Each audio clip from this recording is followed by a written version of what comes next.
President Chamberlain, members of the Board of Regents, faculty, students, alumni, distinguished guests, dear friends. First, let me say how deeply honored I am to receive this recognition. To be granted an honorary doctorate from Luther College is not just a privilege, it is a moment that I will treasure. Now, I should confess that my father received this honorary doctorate at the early age of 28. So yes, it took me a little longer, but as I stand before you today, I like to think that I eventually caught up. I want to thank you for the very warm welcome that I have received here at Luther College, outside with all the students, the faculty, and all the people, and of course also with the music, with the brass outside, with this orchestra, with the choir, with a very high level, I must say. What a gift to listen to all of you. Thank you. Today, I want to talk about the stories that bind us together. The story of Norway and the United States. What is it that connects our nations? What ties our people together across oceans? I believe it is the stories that we share, that we tell ourselves and that we tell each other. Stories of courage and curiosity, stories of hardship and hope, stories that remind us who we are and who we aspire to be.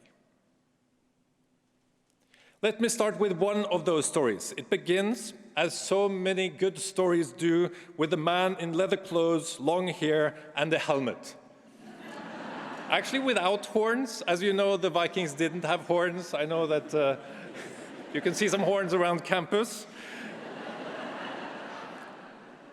They're everywhere. But that's, they didn't actually use them. Maybe some of you have seen the series Vikings Valhalla. You might remember this character called Leif Erikson, a bold, thoughtful explorer.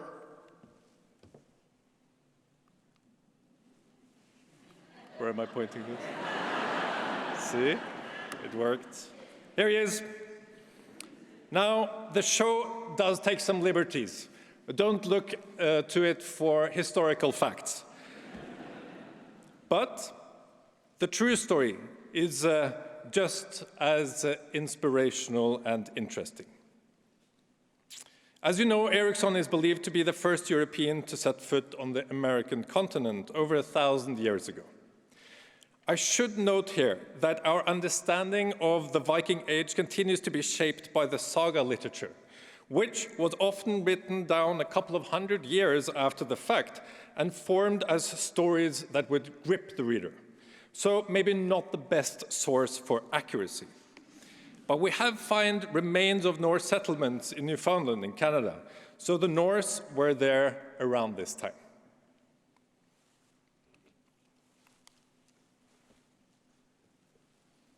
So this, in any case, the settlers soon came into contact with the indigenous Americans who had already lived in the area for more than 20,000 years.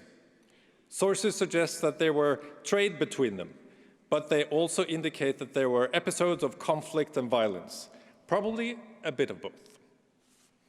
This is Christian Krog's depiction of when Leif Erikson sees land. Vineland. Now, let's be clear. To claim Eriksson as Norwegian is not entirely correct either. Probably born in Iceland, raised in Greenland, son of a Norwegian father and an Icelandic mother, he was Norse. And his journey to Vineland didn't change history the way Columbus' voyage did 500 years later. The Norse settlements didn't last more than a few years, but the story did. It endured in the sagas, it echoes through time. And in 3 days, this country will celebrate Leif Erikson Day. Why? Because his voyage said something about us. It said that we were a people willing to sail into unknown territory, to risk the storms of the promise of something better. That spirit, the courage to cross an ocean, would resurface centuries later. Fast forward 800 years. A young woman named Martha Jørgensdottir is born in a small island in Norway. Life is hard and tough. Her family is poor, and when her father dies, they lose their farm. But Martha dreams of something more. She meets a Quaker named Larsen Geilane, and they share a vision, a life of freedom, a life of opportunity. And so in 1825, they board a tiny sloop called Restoration. 52 souls on a boat that wasn't bigger than it could really fit 16.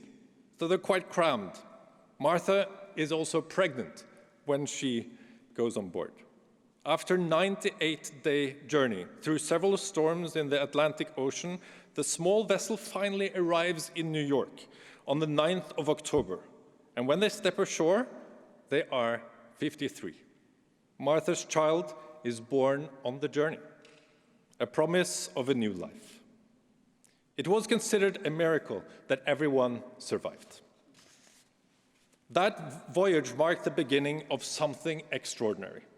Over the next century, more than 800,000 Norwegians would follow. 1 in 3 left their homeland. They came for land, for liberty, for a chance to live their faith. And when they arrived, they built communities, right here in Iowa and across the Midwest. They built churches and schools, they built lives, and they built a bridge between our nations that still stands today. That bridge held firm in our darkest hour. On April 9th, 1940, my family fled as the Nazi forces marched into Oslo. My great-grandfather, King Haakon, and my grandfather, Crown Prince Olav, moved to London with the exile government. My grandmother, Crown Princess Martha, fled to Stockholm with my father and his sisters. But Sweden wasn't considered safe enough, so they continued north through Finland and boarded SS American Legion that was sent by President Franklin D. Roosevelt. At the invitation of the president, they found a safe home in the United States. They moved to Pucks Hill, just outside Washington, D.C. In those years, America was not just an ally. It was a lifeline. And for that, Norway will always be grateful.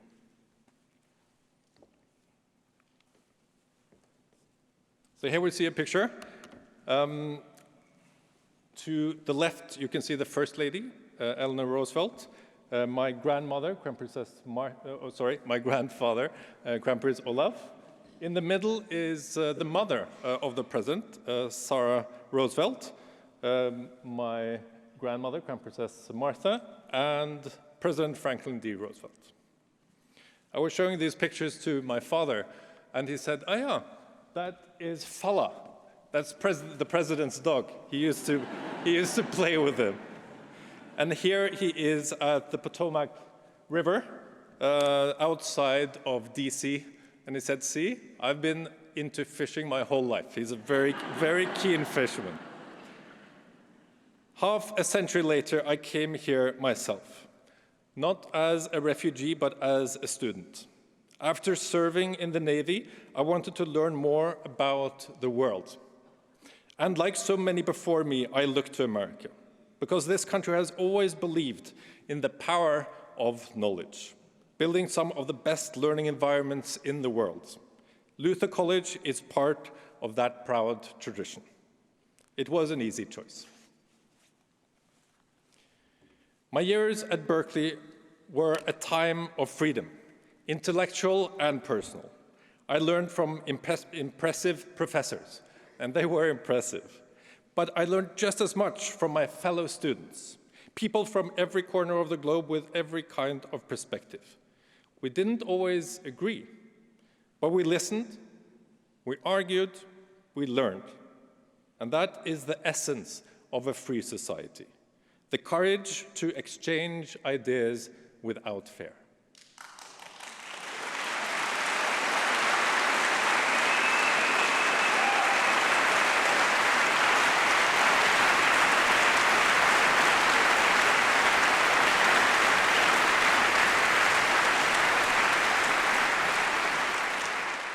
Universities have an absolutely critical role to play as sites for free exchange of ideas. Independent teaching and research is at the heart of a free society. And so, to the students here today, cherish that freedom. Seek out those that are different from you. Be curious, be generous, because that is how we grow. When I had finished my studies at Berkeley, I made an official trip to 11 states to visit Norwegian American communities. This was one of the places I went. Another was Sioux Falls in South Dakota. I forget what the exact event was, but I remember that there were 2 short prayers said before we started.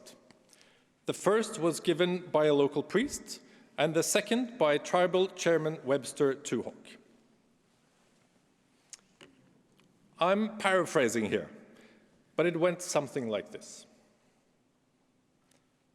May the wind blow to strengthen your mind. May the sun always shine on your back.